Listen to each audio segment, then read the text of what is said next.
सुन रहे हैं? सुन रहे हैं सब लोग? ठीक है, बहुत बहुत धन्यवाद।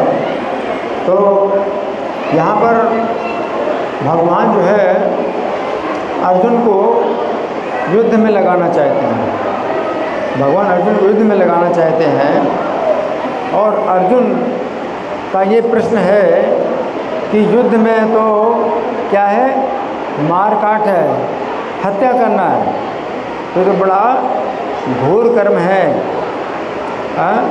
बड़ा निंदनीय कर्म है। और अगर आपके मत से, आपके विचार से अगर बुद्धि ज़्यादा श्रेष्ठ है तो आप मुझे घोर कर्म में क्यों लगाते हैं ना। तो मैं थोड़ा पढ़ के सुनाऊंगा। श्री भगवान ने कहा मैं कैसी व्याख्या हुई है, आप लोग बड़े ध्यान से सुनिए।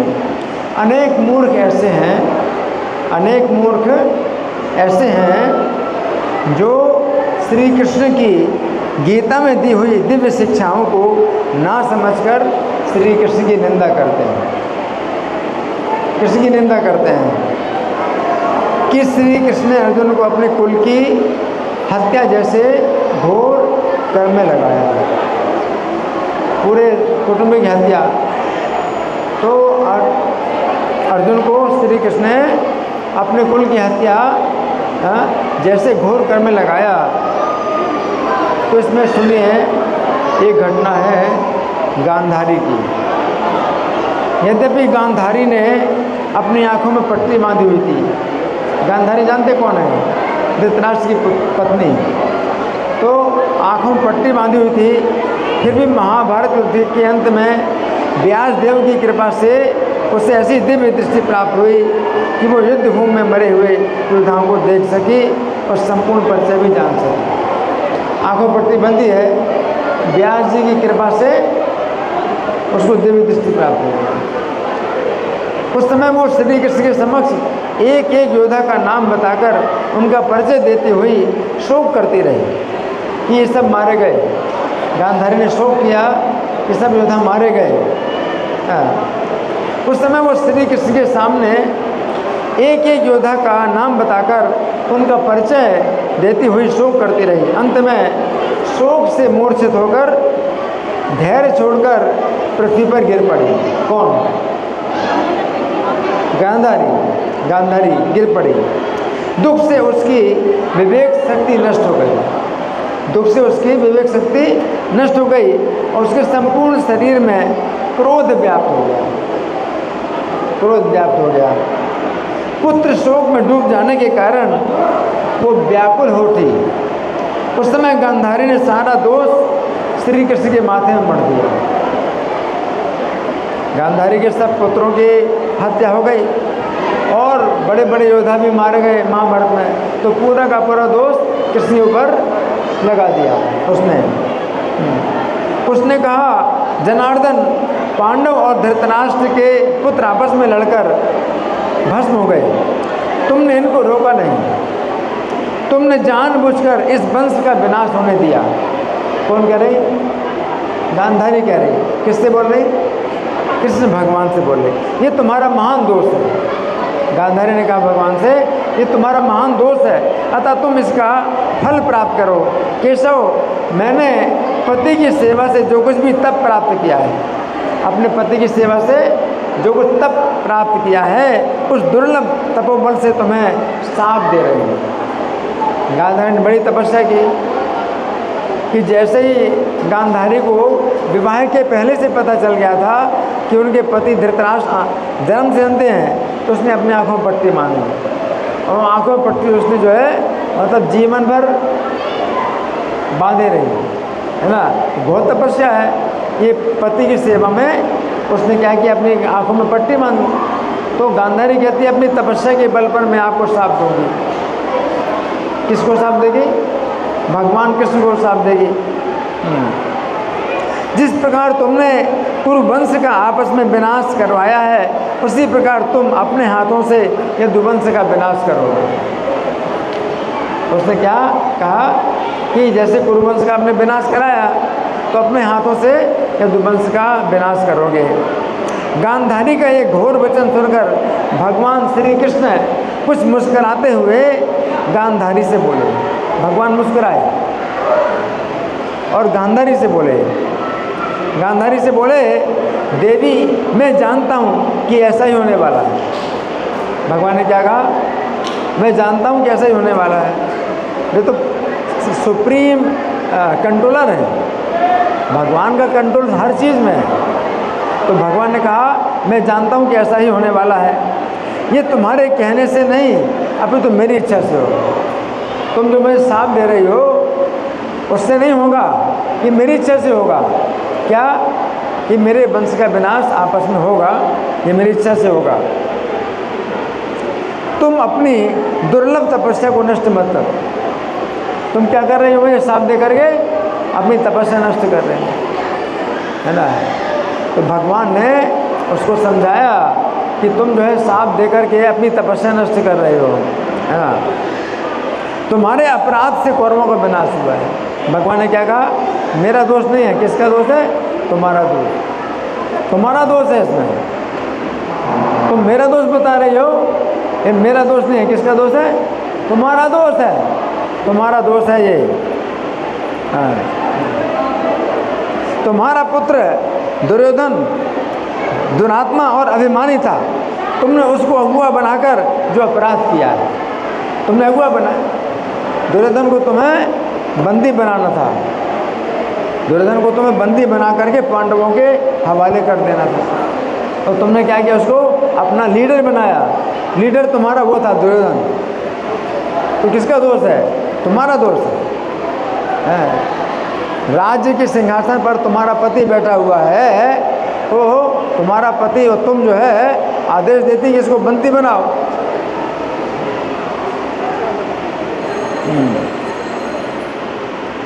तुमने उसको अगुआ बनाकर जो अपराध किया है, क्या उसे तुम अच्छा समझते हो?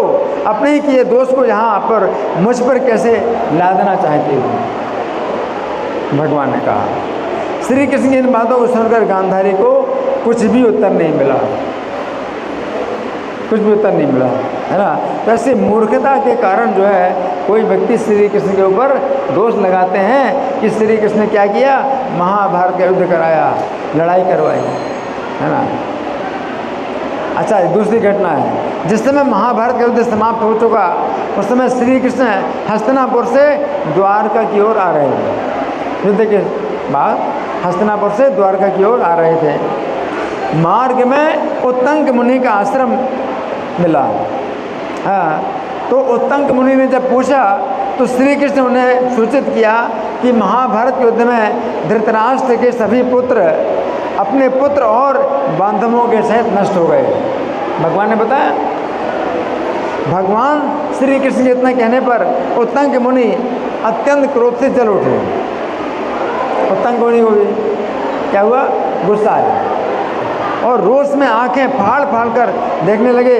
उन्होंने श्री कृष्ण से इस प्रकार कहा, श्री कृष्ण, कौरव तुम्हारे प्रिय संबंधी थे, तथापि शक्ति रखते हुए भी तुमने उनकी रक्षा ना की, इसलिए मैं तुम्हें अवश्य शाप दूंगा।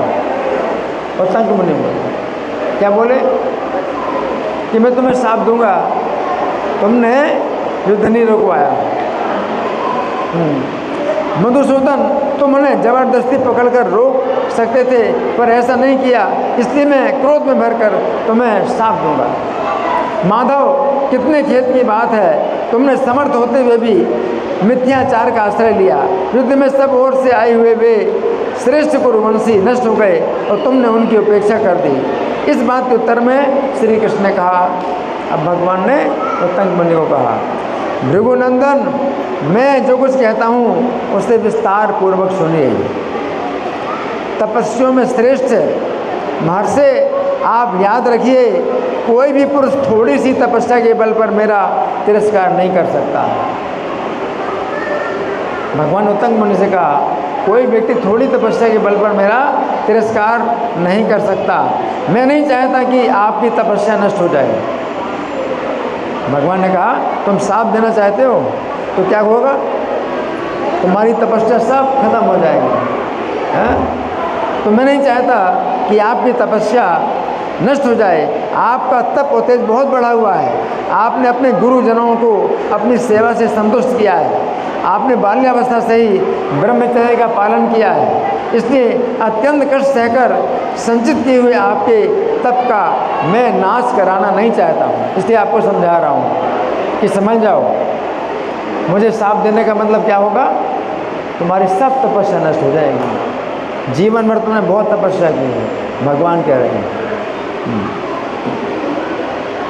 इसके पश्चात उत्तंग मुनि ने श्री कृष्ण से क्षमा प्रार्थना, उनकी आंखें खुल गई और क्षमा मांगी भगवान से, और श्री कृष्ण ने अपना विश्वरूप दिखाने को कहा कि अपना विश्वरूप दिखाइए। श्री कृष्ण उन्हें वही विश्वरूप दिखलाया जो उन्होंने अर्जुन को दिखलाया था, और उत्तंग मुनि ने अत्यंत विस्तार पूर्वक श्री कृष्ण की स्तुति की। जैसे अर्जुन ने स्तुति की थी, उत्तंग मुनि ने स्तुति की। इस घटना से हम समझ सकते हैं कि कोई भी व्यक्ति चाहे कितना भी बड़ा तपस्वी क्यों ना हो, यदि वो इस बात को लेकर श्री कृष्ण की निंदा करता है कि श्री कृष्ण ने महाभारत युद्ध में कुल का आपस में युद्ध कराकर घोर कर्म कराया, तो उसकी संपूर्ण तपस्या नष्ट हो जाएगी। क्या हो जाएगा? संपूर्ण तपस्या नष्ट हो जाएगी। उत्तंग मुनि की तपस्या इतनी अधिक थी, उसका वर्णन भी नहीं किया जा सकता, परंतु श्री कृष्ण की निंदा के सामने इतनी महान तपस्या भी तिनके के समान है और समूल नष्ट हो जाती है। इतनी तपस्या भी क्या है? तिनका के समान है। तो इस श्लोक में अर्जुन ने प्रश्न किया है। अर्जुन ने क्या किया है? प्रश्न किया है, हे जनार्दन, आप मुझे इस घोर कर्म में क्यों लगाना चाहते हैं? अर्जुन के इस प्रश्न से हमें भी पता चलता है कि अर्जुन ने विचार किया कि आगे चलकर अनेक ऐसे मूर्ख होंगे जो श्री कृष्ण के ऊपर इस प्रकार का दोष लगाएंगे। अर्जुन ने जो प्रश्न किया है, क्यों किया है? आगे बहुत से मूर्ख होंगे जो कृष्ण के ऊपर क्या करेंगे? दोष लगाएंगे, है ना। अतः अर्जुन ने स्वयं ऐसा प्रश्न करके संपूर्ण जगत को शिक्षा दी है, यदि कोई अपनी स्थिति को सुरक्षित रखना चाहता है तो श्री कृष्ण के ऊपर इस प्रकार के दोष ना लगाए। अगर अपनी सुरक्षा चाहते हो तो कृष्ण के ऊपर कोई दोष इस प्रकार का नहीं लगाना है। सबसे सुरक्षित विधि यही है, यदि किसी के मन में ऐसी शंका हो, अगर शंका हो तो वह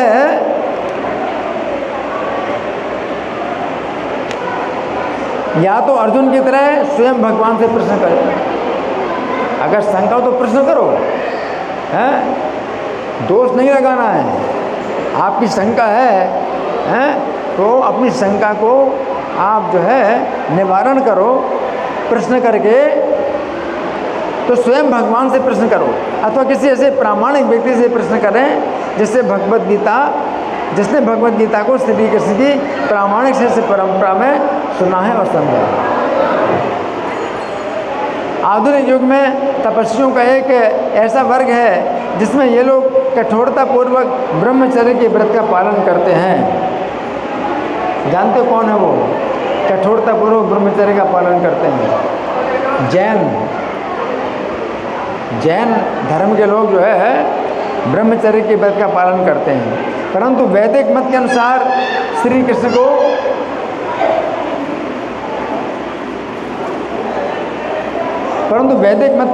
श्री कृष्ण को परमेश्वर स्वीकार नहीं करते हैं। ये तपस्वी लोग श्री कृष्ण की निंदा करते हैं। पता है कौन करते हैं निंदा? जैनी लोग श्री कृष्ण की निंदा करते हैं कि श्री कृष्ण ने महाभारत में कुरु वंश का विनाश करवाकर घोर कर्म किया है। इन लोगों को श्री कृष्ण को सामान्य मनुष्य घोषित करने का कोई अधिकार नहीं। पहली बात है, सामान्य मनुष्य घोषित करने का इनको अधिकार नहीं है, क्योंकि जिन वैदिक ग्रंथों में श्री कृष्ण के चरित्रों की सूचना मिलती है, उन्हीं ग्रंथों में श्री कृष्ण को परमेश्वर घोषित किया गया है। आपको कथा कहाँ से मिली? जिन ग्रंथों में ये कथा मिलती है, उन्हीं ग्रंथों में क्या बताया गया है? श्री कृष्ण कौन है? परमेश्वर है। तो सबसे पहले परमेश्वर समझो उनको। फिर भी यदि वे श्री कृष्ण को मनुष्य ही मानते हैं तो भी उन्हें श्री कृष्ण की निंदा करने का अधिकार नहीं। अगर मनुष्य भी मानो तो अभी कृष्ण की निंदा करने का अधिकार नहीं है, क्योंकि श्री कृष्ण ने मनुष्य का पूर्ण अभिनय करके ये दिखलाया है कि किस स्थिति में किस व्यक्ति को क्या करना चाहिए।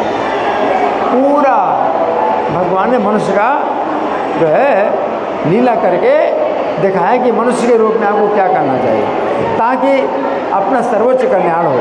ऐसे तपस्वी लोग श्री कृष्ण की निंदा करके अपने ब्रह्मचर्य की कठिन तपस्या को उसी प्रकार नष्ट करते हैं जिस प्रकार उत्तंक मुनि अपनी तपस्या को नष्ट करने जा रहे हैं। उत्तंक मुनि भी साथ देना चाहते थे। तो वास्तविक घोर कर्म वो है जिसका परिणाम भयानक हो, चाहे वो कर्म बहुत शांत क्यों न दिखाई पड़े। यदि अर्जुन युद्ध नहीं करें तो ये अपने सुधर्म का त्याग रूपी कर्म बन जाएगा। तो क्या हो जाएगा, अगर युद्ध नहीं करेंगे अर्जुन तो ये स्वधर्म का त्याग ये कर्म बन जाएगा। अर्जुन सोच रहे हैं युद्ध ना करना बहुत शांत कर्म है। अर्जुन क्या सोच रहे हैं, अगर युद्ध नहीं करेंगे तो ये शांत कर्म हो जाएगा, और वास्तव में ये घोर कर्म है। अगर युद्ध नहीं करेंगे तो घोर कर्म है, क्योंकि इसके अनेक भयानक परिणाम होंगे। पहला, ये कौरवगण अपने पापों के कारण नरक में जाएंगे। अगर ये नहीं मारे जाएंगे तो अपने पापों के कारण कहाँ जाएंगे, नरक में जाएंगे। तो युद्ध ना करना घोर कर्म है। युद्ध करने में तो उनकी गति अच्छी होगी, अगर युद्ध नहीं करेंगे तो क्या है, ये घोर कर्म है, क्योंकि ये लोग पापों के कारण नरक में जाएंगे। दूसरा, युद्ध ना करने से ये कौरवगण पांडवों के साथ और आगे भी अपराध करते चले जाएंगे। क्या होगा, और अपराध करेंगे पांडवों का। तीसरा, सामान्य प्रजा में अधर्म का बोलबाला हो जाएगा, अधर्म की स्थापना हो जाएगी है? परंतु यदि अर्जुन युद्ध करेंगे तो देखने में घोर कर्म लगता है, परंतु इसके अनेक लाभदायक परिणाम होंगे। युद्ध में क्या होगा, ये कौरवगण युद्ध में मरकर नरक में जाने से बच जाएंगे। दूसरा, युद्ध करने से इन कौरवों को आगे अपराध करने का अवसर नहीं प्राप्त होगा। तीसरा, सामान्य प्रजा में धर्म की स्थापना होगी। लोग समझेंगे कि जो इस जुए में इस प्रकार से जो कपट किया और द्रौपदी के वस्त्र जो है हरण करने का प्रयास किया है ना, इसका परिणाम क्या है, तो कोई व्यक्ति नहीं करेगा। इसका परिणाम क्या है, मृत्युदंड, इनको मृत्युदंड मिला है ना। इस प्रकार हमें समझना चाहिए कि श्री भगवान की आज्ञा का पालन करने से ही हमारा और संपूर्ण जगत का परम कल्याण होगा। कोई कर्म देखने में लगता है कि घोर कर्म है, लेकिन वो क्या है, वो कल्याणकारी है। और कोई कर्म देखने में लगता है कि बड़ा शांत कर्म है, लेकिन उसमें क्या होता है, बड़ा घोर परिणाम है। धन्यवाद। ग्रंथराज श्रीमद् भगवद गीता की जय, श्रील प्रभुपाद की जय। हरे कृष्णा।